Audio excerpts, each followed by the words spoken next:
لما أحب أرسم نخلة أرسم الجذع بخط زجزاج من الجنبين وأعمل فروع وأحط فيها سبعات وثمانيات.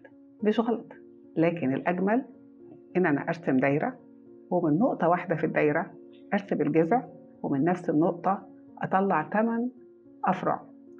كل فرع أعمل منه خطوط مايلة من اتجاه الخط نفسه زي سحبة الشعر كده وأخلصها للنهاية، وأجي على الجذع أقسمه وأظلل من جنب واحد، والجنب دوت أسيح الدمج أو أدمج التظليل اللي عملته بقطنة الودان.